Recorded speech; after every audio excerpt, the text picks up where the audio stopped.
All right, welcome to All About Horses this morning. Well, my guest this morning is Gloria Hester, and Gloria is the founder of Yogic Wisdom for Horse and Human, and is here today to talk about a new program she has. Gloria is a certified yoga therapist and a somatic coach for vertebrate animals. Gloria, welcome to the show this morning. Hi, Jim. Thank you so much for having me. I hope I'm not sounding like I sound to myself in a barrel. I'm just getting over the flu for about a week, and I wouldn't wish that on but two of my enemies. I'm glad you're feeling better. Thank you. So, Gloria, tell us a little bit about this program, this facilitator program that you're going to be starting, and what someone, what can they expect from it? Okay. Well, definitely with me, everything is deep and wide. So, okay.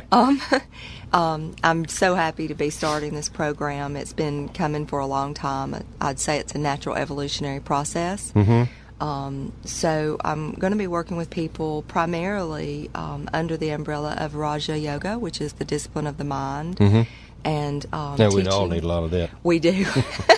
And it's a big part of the program. I've been working privately with people for a number of years now, helping them find their personal passion, their dharma work, what their soul is here for.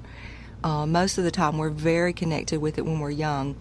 And then, of course, sometimes our parents are afraid for us, so they'll try to talk us out of it. So It's a good sign that you're on the right track if your parents don't want you to do it. Okay. So, oh, me. Yeah. But I want to preface a lot of this by saying that sometimes some of the things we're talking about here and people become a little bit skeptical of it at times because it's something that is unknown. Yes. And that is why that's the reason we become skeptical about things, because we don't have knowledge of it. Exactly. It's something that we're not accustomed to. Right. It's not a cut and dried kind of logical thing to a lot of us, and we kind of sit back and go, whoa, wait just a minute. That's like back in the '60s, said, well, that was deep. Yeah. but it's for real. It's a real thing, and it's part of being human. It is, and as we were talking, Gloria, we've known each other for years, and have talked a lot about different things, and she's done some clinics at the barn on the equine somatics, and we've talked about other things, but this is very real, and it's one of those things that we have to understand and come to grips with, and just allow things to just kind of flow in our life. Yes, let's tell the listeners. I think I submitted some of the topic today to Jim, and I think it's blown him away. So we're going to tell the listeners what we're talking about. That's very real. Go ahead. Absolutely, yeah. So what I'm going to touch on today are some tips for people, for listeners, to begin to recognize when you're on track and when you're off track with your soul's mission and your soul's purpose. And I think the reason people are afraid of it is because of the depth of the power of what we all have inside of us, of what we've come here with. And so I feel like part of my purpose, I'm definitely a multi-passionate entrepreneur. Definitely yoga is in my blood. Horses are for sure in my blood, first and foremost. And it was actually yoga that brought me to the somatic work for horses and for other vertebrate animals as well. So I do have a lifelong passion for animals and for helping animals, and come from a family that also has that. And so through the study of yoga and through some of my mentors and people that I've sought out over the years, it's become very clear to me that we all need more help to connect to faith rather than fear, really is what it comes down to. Yeah.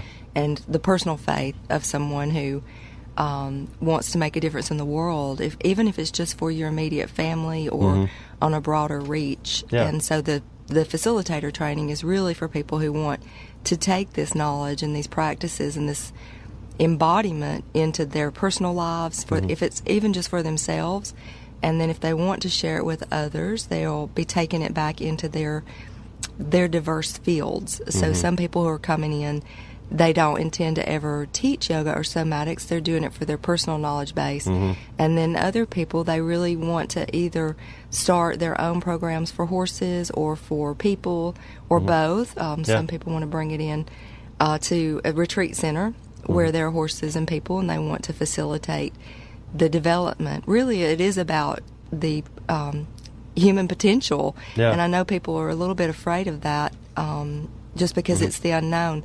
But I'll go over the tips, and you could see how they resonate with you. And so, but yeah, so the training starts January 2017. It starts the 27th of January, and we'll all be getting together and going deep into embodiment principles and how to re-educate your nervous system and how to begin to ask highly calibrated questions.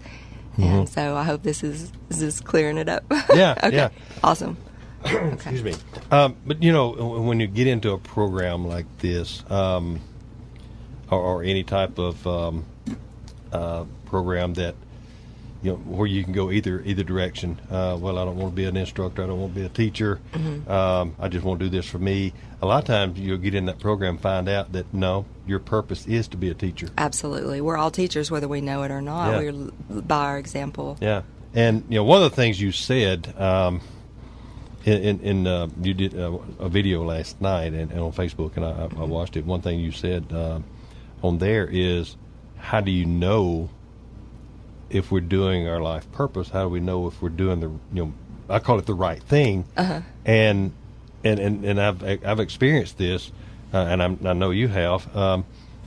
Is when people come up and start asking us questions about, you know, about things, you know, about, you know, well, what I do for this or what I do for that, and then, you know, and then you start going, So it got your attention when I said it's something that people will normally, they'll be asking you to do it, but you take it for granted? Yeah. Is that, yeah. You know, and when you said that, I think I was an athlete growing up, and, you know, I had to work at what I did. You know, you know, of course, but then you see people that have a lot of natural ability. It's just, there's no effort for them to do what they do.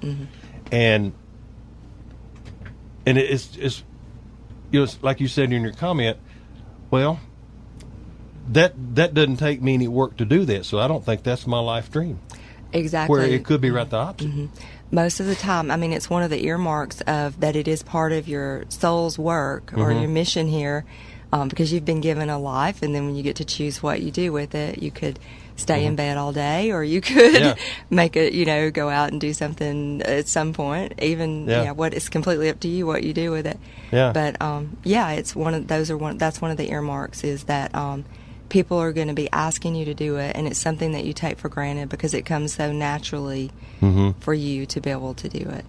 And, you know, a lot of people, there are students, school students, college students, that they have this natural ability to, well, they're intelligent, you know, they're smart, and, and they never take a book home, they never study, but yet they, you know, have a 4.0, and they have this natural or this knack. Let's touch on that for a minute. There's something I want to share with the listeners. I think is fascinating. They've done studies, and they know that when we are born, when we're an infant, we actually are born with a genius mind. Over 99% of babies have a genius mind. By the time we are 5 years old, less than 20% of those same children qualify as genius. At 5. And then by the time we're 20, less than 2% of us have retained the genius mind. And so you think, well, what happens? What happened between the time you were a baby? I mean, you've been quote unquote educated for all those years, right? You should be getting smarter, not dumber. Right? But literally, you're born genius, and then by the time you're 20, less than 2% of the population. So when we start to look outside of ourselves for others' approval, we look into someone's eyes to say, am I getting this right? That's when we're going off track in that way. I don't mean to it's just that we start to look outside of ourselves is really what I'm saying here. I want to be careful about how I say that. But we start looking for others' approval on what we're doing. Right, yeah, and we lose our genius. And that's wrong. We just lose our genius. Yeah, and and that's living your life for somebody else, not you. Mm-hmm, mm-hmm. No one can help. So when we come here, what brings us joy? Usually our natural, what did you pretend when you were little? Mm-hmm. Usually really, really tied in. And I'll give you an example of that. I have a student she lives in Bulgaria, mm-hmm. and she, as an adult, decided to go into public relations. So that's her profession.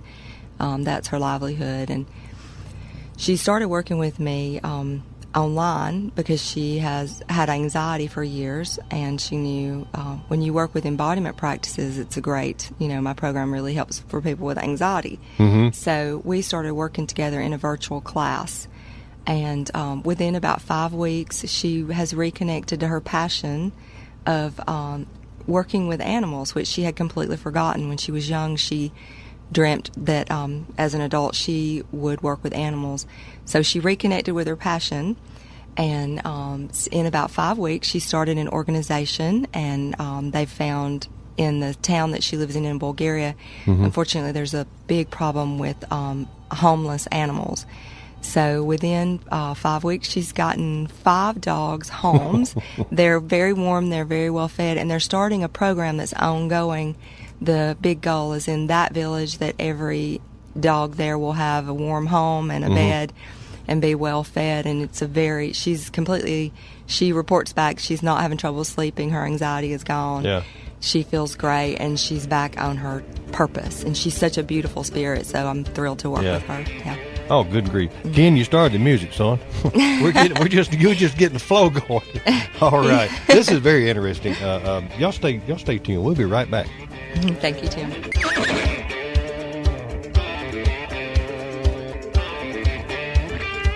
All right, welcome back to All About Horses. We got in a conversation in the break there, and we just kind of lost track of time again. Mm-hmm. Man, this is a very interesting subject. But one thing that Gloria I mentioned while we were in the break is how do you know and what's your purpose and do you see that a lot of times that people are more afraid or I guess afraid of the unknown, or don't. Let me put it this way. They don't know how to get to a starting place to start. Oh, exactly. Yeah. Sometimes life will just pick you up and put you there. Yeah. Or knock you there. Yes, it will. Yeah. So I would say, do you mean how to take that first step? Yeah. Once they have a direction? Or? If, I guess there are 2 ways that I look at things. One, is it easy? And maybe that's the direction I'm supposed to go, or I have to work at this, so maybe that's the direction I need to go. There's mm-hmm. 2 ways of looking at it. Absolutely, yeah.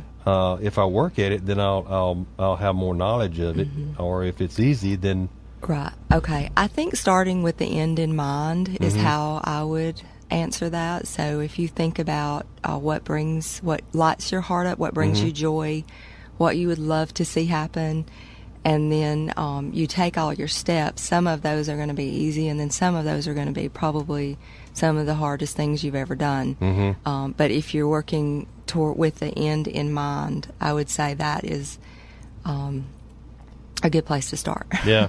I guess we shouldn't look at the immediate, should look at the distance. Absolutely, yeah.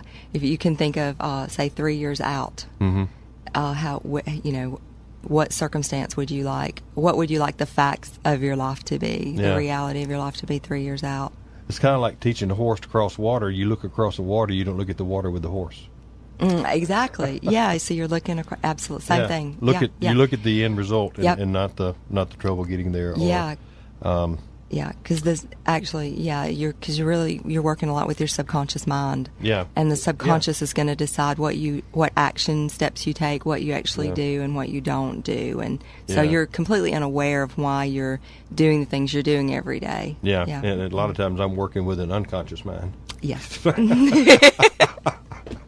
Okay. It's so much fun. So what would you say most of your students have in common? What are some of their common goals or I just noticed as I looked back over the years, I think most of the people that have studied with me, just across at least for the last 10 years, it seems as though they do have in common that they are seekers. They're just really seeking. They want to make a difference in the world, and they want to help others. And that's when I decided to start working with teachers years ago. That was my main reason for doing that. Was I thought, okay, if this is disseminated this way as a teacher, if I work with one person and they work with 1,000 people, then it's a ripple. Yeah, it's like I made a comment one time. What if that one person hadn't spoke to Billy Graham? Exactly. Yeah.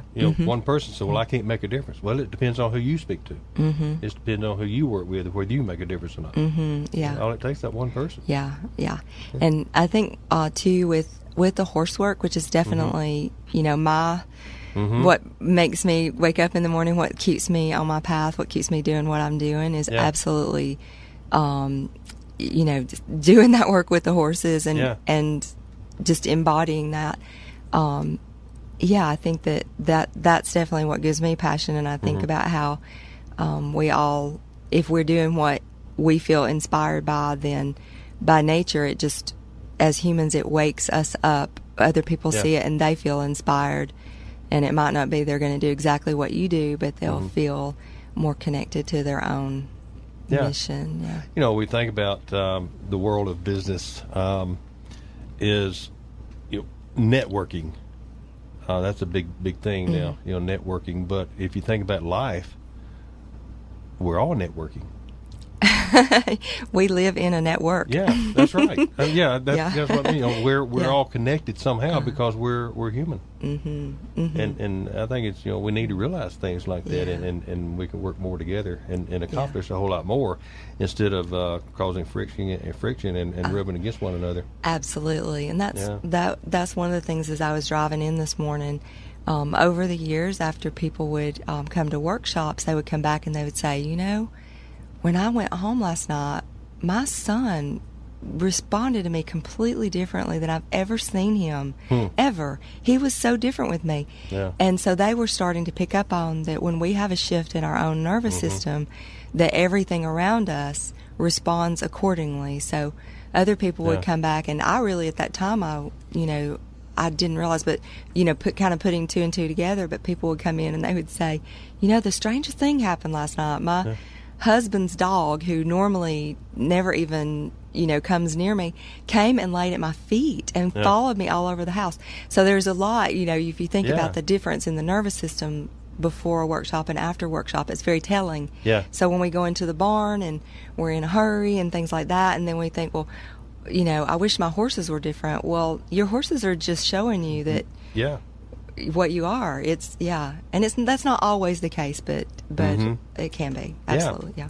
Well, let's kind of get back on your facilitator program, because we want to talk about that before we end. Good grief. So what are some of the areas of curriculum going to be covered in the program? Okay. Well, some of the areas definitely is how your brain is affecting your body, and we hear that commonly in the culture. It's not a secret.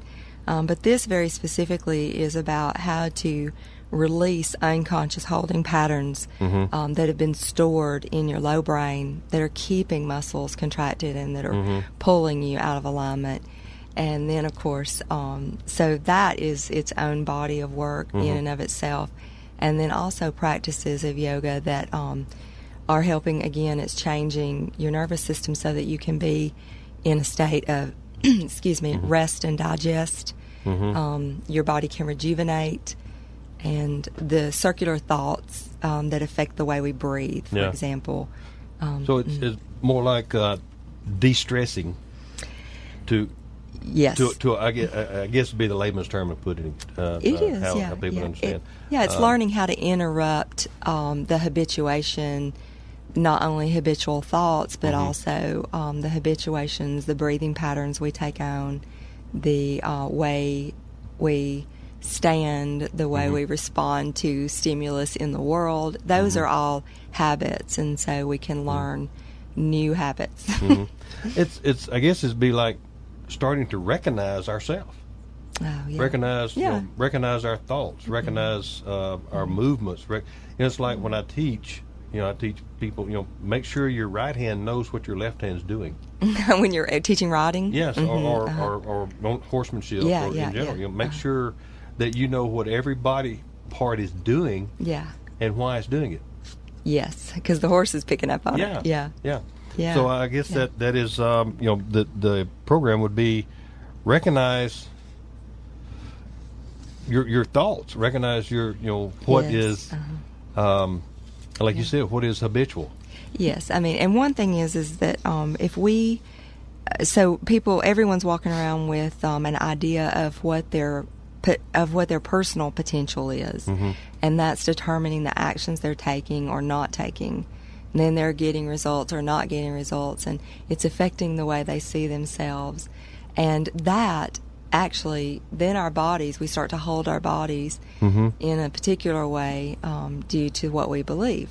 And so it can be a great way to help people find their personal sense of self. It doesn't do anyone any good to walk around with an inflated ego, and it doesn't do anyone any good to walk around with a deflated ego. And they're actually stemming from the same thing, that is that the ego is involved at all. And there are some that they've had the fix-a-flat. The inflated that had holes burst in it, but there is a I guess a fine line between how can I say this, having an ego and being confident. Absolutely, but there's and a lot of times being confident is perceived as someone having an ego, which and it's not necessarily so. I think the remedy for that is just under promise and over deliver. Oh, that is very good. That's very good. I didn't originate it. I don't know who said it, but So what is the mind and body to you? Is it all one, or is it? We've been taught that the mind and body are separate, but none of our let's say we have a thought, and then that thought creates a feeling, and then that feeling will take on some, even if we say we watch a scary movie, for those of us, if you're really, sensitive, if you watch, they scare me. So if I watch a scary movie, which I don't, but certain muscles are going to contract as though it's really happening. That's, you have the effect of the movie, even though it's just a movie. But certain muscles are going to contract, and then we can get habituated. I know as a child, my brother loved to hide and scare me all the time. So in the horse world, I would have been called a horse that spooked really easily. And so it was great that I found yoga, or yoga found me, because it helped me, downregulate some of that. And then I went on to study very, very precise work, which again was helping me to downregulate the low brain, the habituations in the low brain.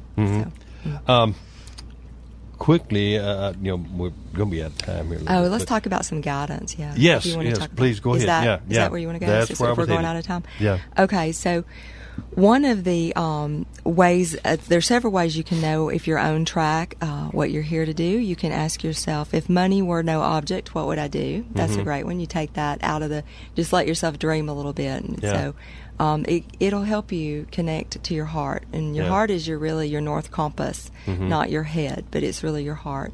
And so another one is asking the question, what would I love? And again, taking all the parameters off. And, if you had a magic wand, what would I love? And then another part of guidance, again, we talked about what people ask you for help with, just what you're naturally good at. And then a really strong indicator that you're on track is what some people call serendipity or coincidence. And so I'll give you a quick story about that. It's really funny. I was at a conference, and I was partnering with someone who was supposed to be helping me learn how to reach my ideal client, because here I am working with neuroscience and horses, and it's not even the word somatic. Most people don't know it. So, I took on a big climb, if you will. Yeah. So there I am trying to learn how to reach my ideal client. And do we need to finish this? No, I hear keep the going, music. keep Okay. going. Yeah, we're just, okay. Thank you. we'll talk fast and people will hear Great. fast. Okay, thank you for listening. Okay. So my assignment was to describe my ideal client, and all I could say was my ideal client's a bay horse. Mm-hmm. And they're like, Gloria, your ideal client is not a bay horse. Horses are not online. They're not reading. You need to be able to speak to your horse's owner. Mm-hmm. But all I could come up with was my ideal client's a bay horse. Yeah. And so this woman sees me and she says, "Oh my God," she said, "you're the horsewoman. We've been looking for you. My roommate wants to meet you. I can't believe I found you," because it's like 350 people in this big conference room. She says, "Let me get her." So she runs across the room, brings her back. They're so excited. The horsewoman, she grabs both my hands and she's jumping up and down and she says, "My horse needs you. My horse needs you." And I said, "What is your horse's name?" And she said, "Bay. His name is Bay." Oh, good grief. And so I was completely in that moment vindicated. Yeah. I felt everybody laughed around me because they knew all I could come up with. My ideal client's a bay horse. Wow. And so that's a concentric circle or serendipity. Yeah. Yeah, that's an so example. If someone wants to if they're interested, want to get in, attend your classes, how would they go about it?